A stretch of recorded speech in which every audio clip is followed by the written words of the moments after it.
Excursion की गाड़ी driver furakpa pikliba angangsing amasung guardian singda akhang pirakpabu maitai community joint coordinating committee MCJCC na yaningde ba phongdorokle thawal hawkha gyam sifai de leba yai coaching center kam boarding ge excursion chat khiba gari amabu geng khutpu manba mioi kharana akai atoi thohalakba gari ki driver bu tamthina phubirakpa amasung excursion da yawriba pikliba angang kaya yawna guardian singda akhang pohalakhiba thawongbu waithau kiam sifai hawkha amasung thawal khunau gi club tarani pan apun balup ama oriba MCJCC amasung women wings na pende athoba matam gi manungda geng khutpu asina miyam da sengdok pira u haina phongdorokle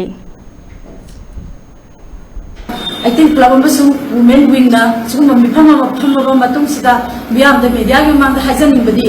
asigum ba thodok se aikoi gi lebak sida hojik se koi tamru laita da na tang ta da na leiba aikoi se atoppa jati ga aikoi ga ningai sangdana bagi lan tongna bagi lan marak sida aikoi masen maktada simaina lan thokna na bagi